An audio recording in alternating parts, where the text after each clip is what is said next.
অনেক দিন থেকেই আমার একটা পাহাড় কেনার শখ, কিন্তু পাহাড় কে বিক্রি করে তা জানি না। যদি তার দেখা পেতাম, দামের জন্য আটকাতো না।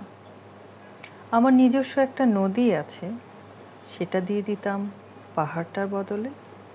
কে না জানে পাহাড়ের চেয়ে নদীর দামই বেশি। পাহাড় স্থানও, নদী বহমান, তবু আমি নদীর বদলে পাহাড়টাই কিনতাম, কারণ আমি ঠকতে চাই। নদীটাও অবশ্য কিনেছিলাম একটা দ্বীপের বদলে।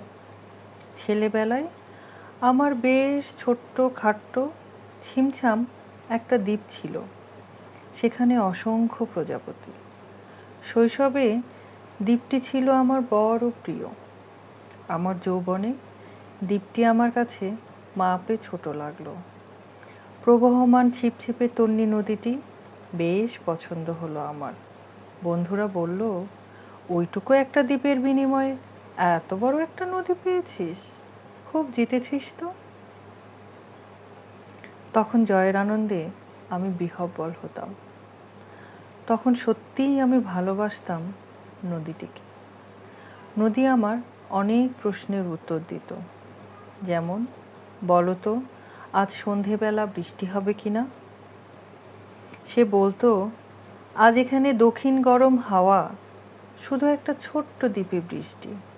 সে কি প্রবল বৃষ্টি, যেন একটা উৎসব।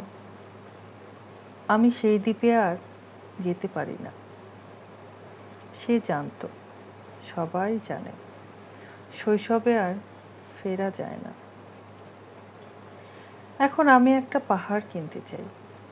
সেই পাহাড়ের পায়ের কাছে থাকবে গহন অরণ্য।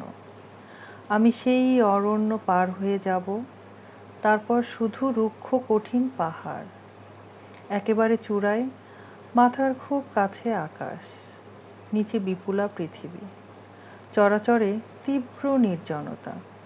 আমার কণ্ঠস্বর সেখানে কেউ শুনতে পাবে না।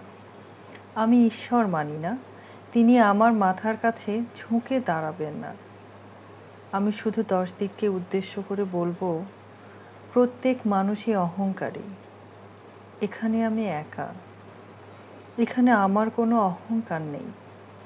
এখানে জয়ী হবার বদলে ক্ষমা চাইতেই ভালো লাগে।